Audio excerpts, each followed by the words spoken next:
Sairão, meu nome é Solange, conhecida como Sol no Centro Sai de Copacabana, né, onde eu frequento desde 2005. Então, eu sou psicóloga, né, tenho 42 anos de trabalho sempre voltada para o autoconhecimento. Precisei fazer os cursos fora, porque no Rio de Janeiro só existia psicanálise naquela época. Então, eu fiz vários cursos de formação para poder entender o ser humano como um todo e ajudá-lo na sua evolução, que começa a partir do autoconhecimento. Então, fui para os Estados Unidos, sou paramédica em cardiologia pelo Cornell, depois fiz o curso de medicina antroposófica, né, em São Paulo, mas todo baseado pelo governo da Alemanha. Fiz medicina psicossomática, né, no Hospital das Clínicas, foram 4 anos. Enfim, fiz o curso de psicologia budista tibetana, né, onde eu frequentei o templo, né, ligado ao meu guru raiz, Lama Ganchen.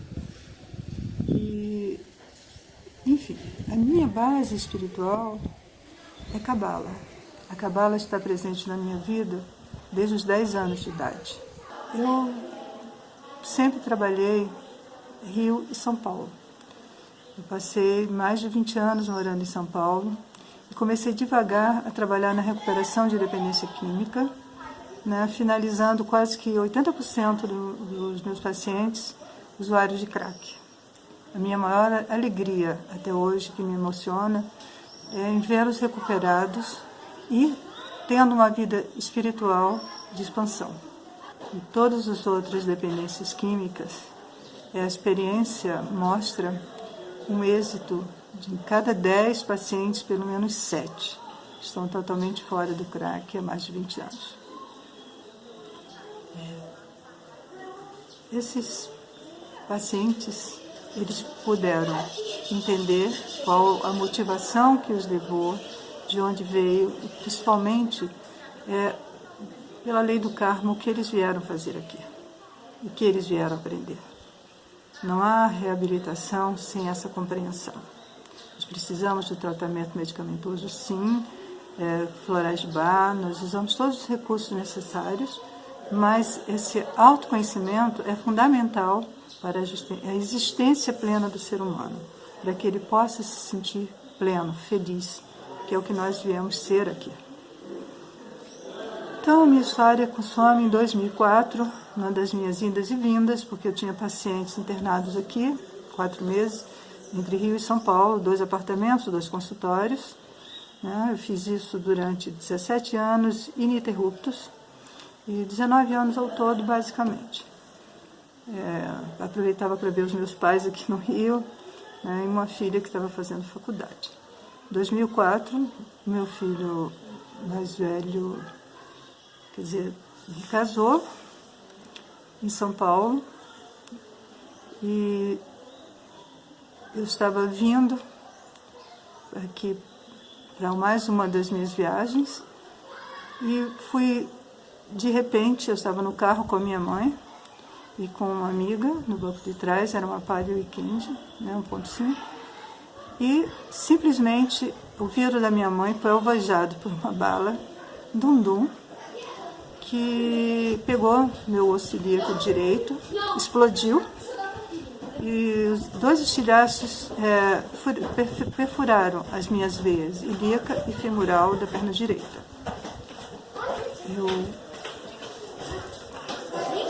O outro veio correndo na frente e atirando. Essa bala do lado direito era para a cabeça da minha mãe e pegou esse ilíaco. Enfim, eu consegui fazer um cavalo de pau, né, sair na contramão e só olhei para o céu e perguntei quem poderia vir me ajudar. Eu estava perdida num lugar do subúrbio, que eu estava fazendo um servo, levando uma pessoa, e realmente veio uma tara verde, visivelmente com o som de um mantra, porque hoje fazem quase 30 anos, né, de práticas budistas tibetanas. E eu tinha feito um retiro de 8 dias. para o Senhor da vida em Yamantaka. Então, a minha conexão com o budismo tibetano e com a Cabala era muito forte. Até porque tem muitas orações da Cabala e do budismo que a tradução são superpostas, são praticamente idênticas. É muito interessante falar sobre isso. E consegui pedir ajuda num posto de gasolina, ser socorrida, sempre com o mantra ecoando no meu ouvido. E achei que a bala era de raspão, não estava me preocupando, achava que tinha tanta coisa para fazer e era tão conectada que isso era apenas um acidente de passagem. Então, fui socorrida no hospital público do subúrbio do Rio de Janeiro, Marechal Hermes, e ninguém achava, eu só sangrando. Ninguém sabia que tinha perfurado as 2 vezes. Então, fui para o centro cirúrgico com menos de 0,5% de chance de sobreviver. E só fui para o centro cirúrgico porque meu irmão, que é médico, chegou lá, conseguiu me localizar. E daí, durante a cirurgia, só para vocês terem ideia como é interessante, eu acordei sentindo dor e achando que a anestesia tinha acabado. Eu vi que tinha alguém passando muito mal, porque era uma gritaria que eu nunca vou esquecer, mais bolsa, cadê a máquina? De repente, eu apaguei, acordei de novo e percebi que realmente a gritaria continuava e pensei, alguém está passando muito mal nesse centro cirúrgico. Vou fazer uma oração de Poa, para que, se for a hora dela, ela possa ser bem recebida ou se ela tem a oportunidade de retornar. Tá? Então, eu apaguei novamente e quando eu estava meu irmão, meu filho, que é cardiologista, era a formação do doutorado dele em São Paulo, no sábado, e naquele dia, quinta-feira, era o aniversário da minha nora. Pois bem, aí eu perguntei a primeira coisa, se ela tinha sobrevivido. E ninguém entendeu nada. Resumindo, um capitão bombeiro, que era muito amigo do meu filho, que tinha ido me socorrer, assim, e me transportar para um outro hospital. Na realidade, ele era espírita, é espírita até hoje, e ele explicou que eu tinha que eu tinha tido uma experiência fora do corpo durante 2 paradas cardíacas, que foram exatamente o que eu achei que eu tinha acordado da anestesia e a dor que eu estava sentindo nas 2. Nesse dia, eu tomei 13 transfusões de sangue. Um sangue O positivo, difícil, no hospital de Marechal Hermes, público. Como apareceram 13 bolsas de sangue, até hoje eu me emociono. Tá? Ninguém entende. Tanto que meu risco de sobreviver era menos de 1000%.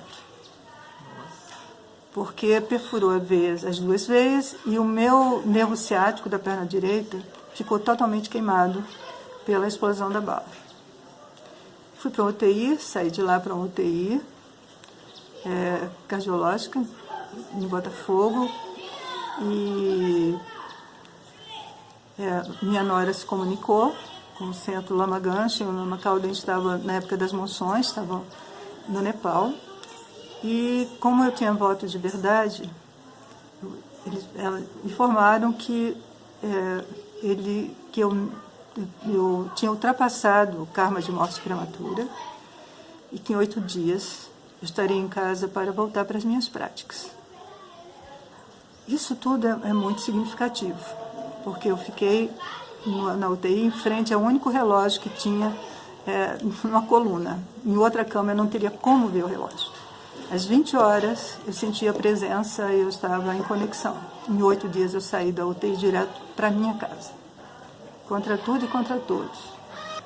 Porque você está conectada, não importa, desde sempre, é fundamental. Essa fé inabalável de que a única realidade é a divina.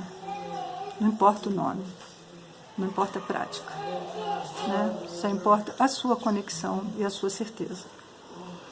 Então, por conta desse acidente, por isso que eu estou relatando, os médicos falaram que eu não voltaria a andar, porque eu teria que arrastar a perna direita, não poderia mais dirigir, né? Se é que eu iria sobreviver.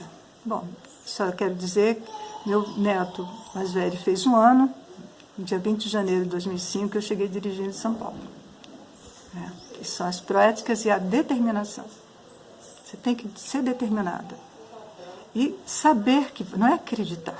Quem acredita um dia pode desacreditar. É saber que você vai conseguir, porque é mérito. Você tem muito o que fazer com o que você está pedindo, ou agradecendo, porque não é pedir.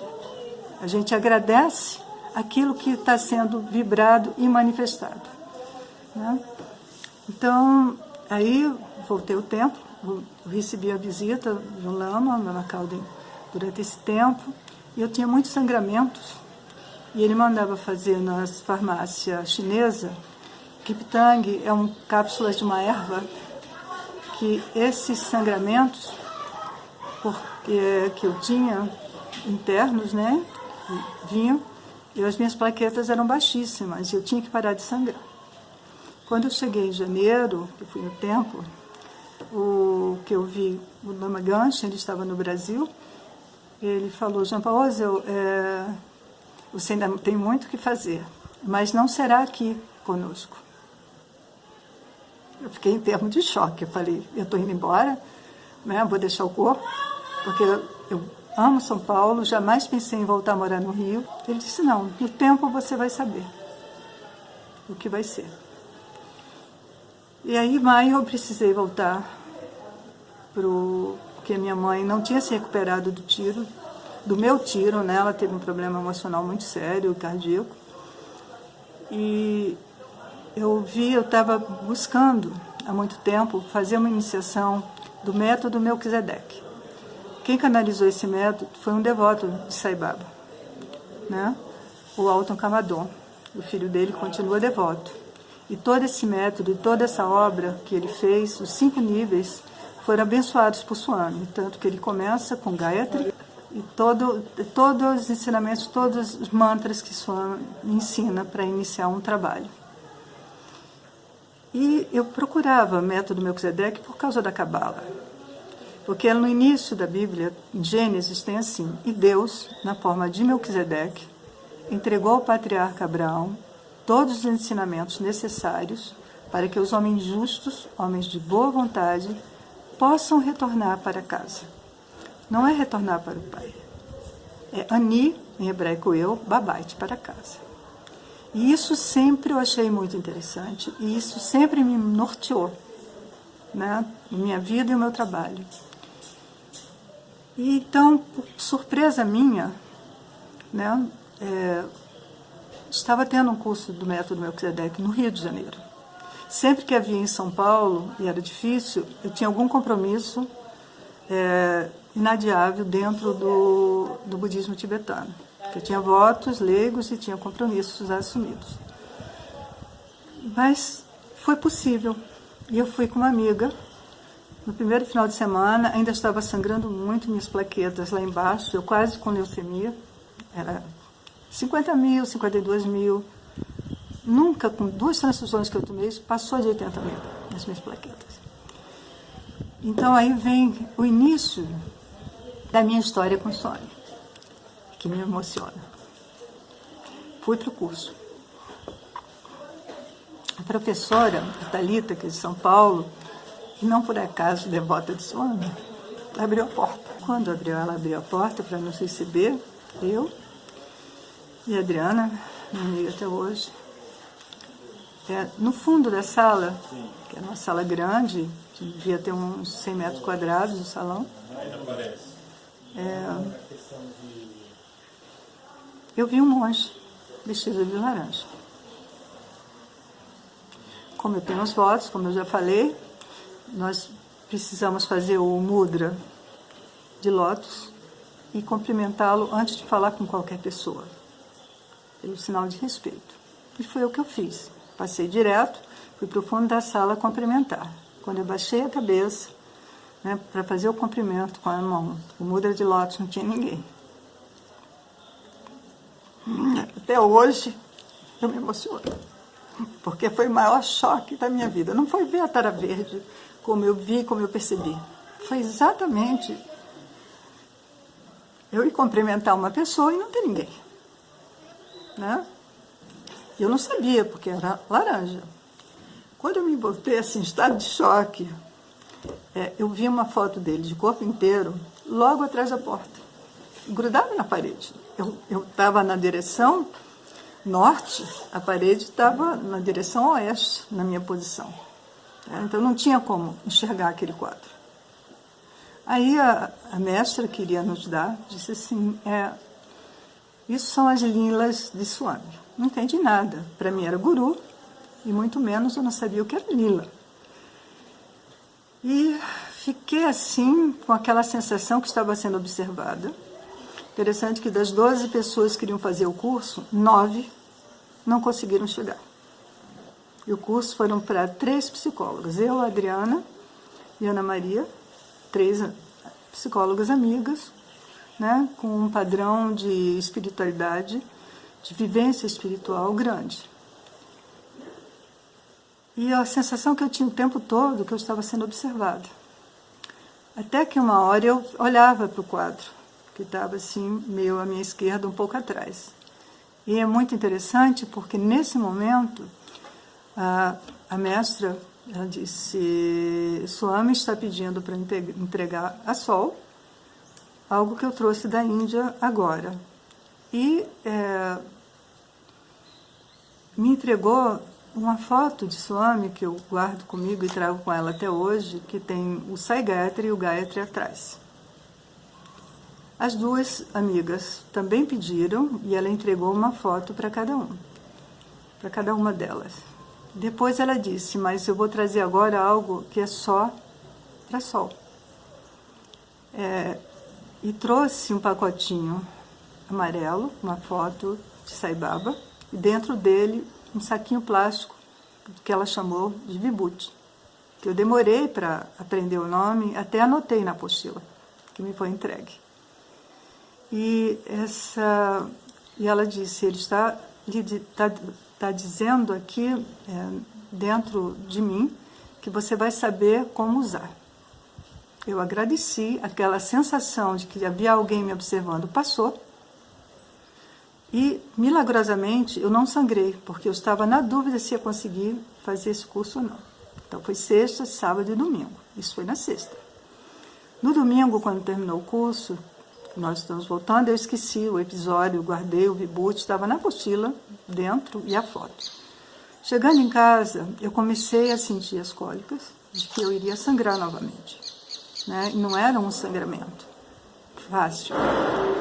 E o Correio estava em greve, era a Operação Tartaruga, e eu não tinha chego o Giptang.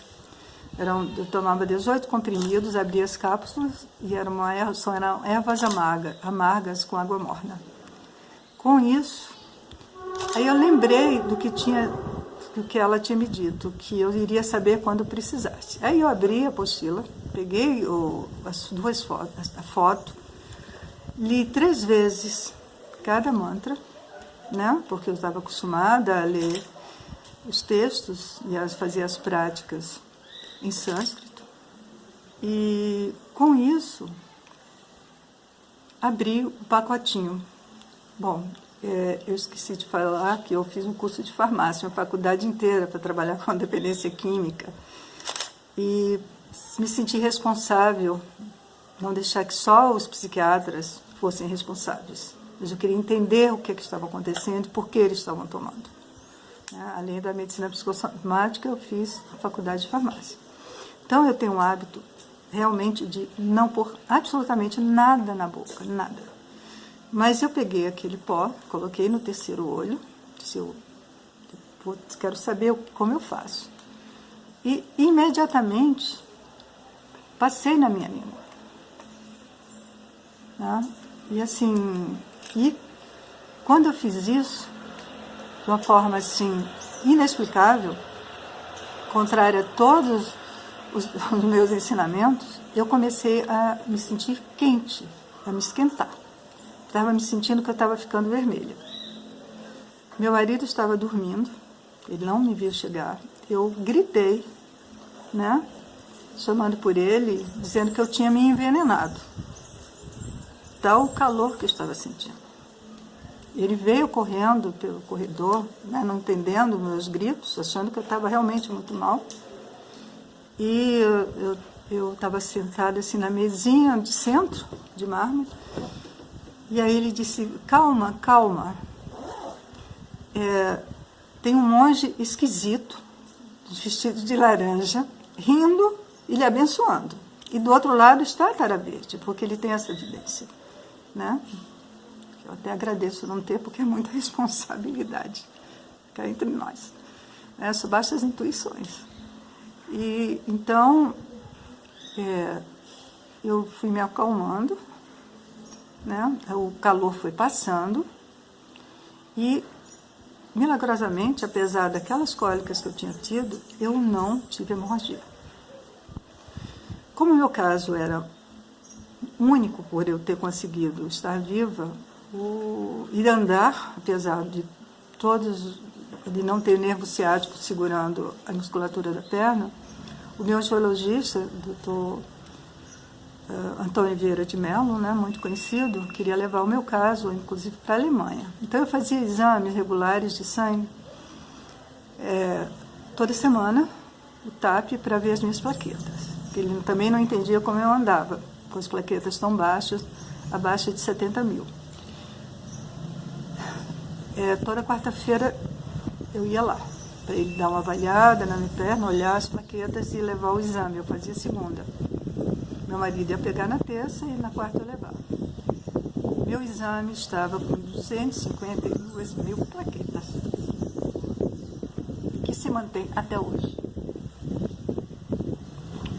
Ninguém explica. Eu repeti o exame em mais de 2 laboratórios. Isso foi meu primeiro encontro com virtude, né? E foi assim, algo que me emociona, não importa quantos anos, pela gratidão, né? Então, como eu não estava assim procurando nenhum guru, não procurando nada, eu tinha as minhas práticas, eu fico pensando assim, se o homem me deu essa bênção, eu queria saber quem ele era. E aí eu liguei para a mestra lá e perguntei de onde ela conhecia, fiz algumas perguntas, que no início eu não estava nem tão interessada, né, apesar de tê-lo visto. E ela falou que tinha 2 centros, um em Vila Isabel e outro em Copacabana, e eu pedi ao meu filho Pedro que procurasse para mim no computador, porque eu não sou muito boa disso. E ele resolveu ir num domingo em Copacabana e ficou encantado. E eu disse, quando eu me sentir melhor, eu vou lá para ver. E realmente eu fui a primeira vez, quando eu fui em abril.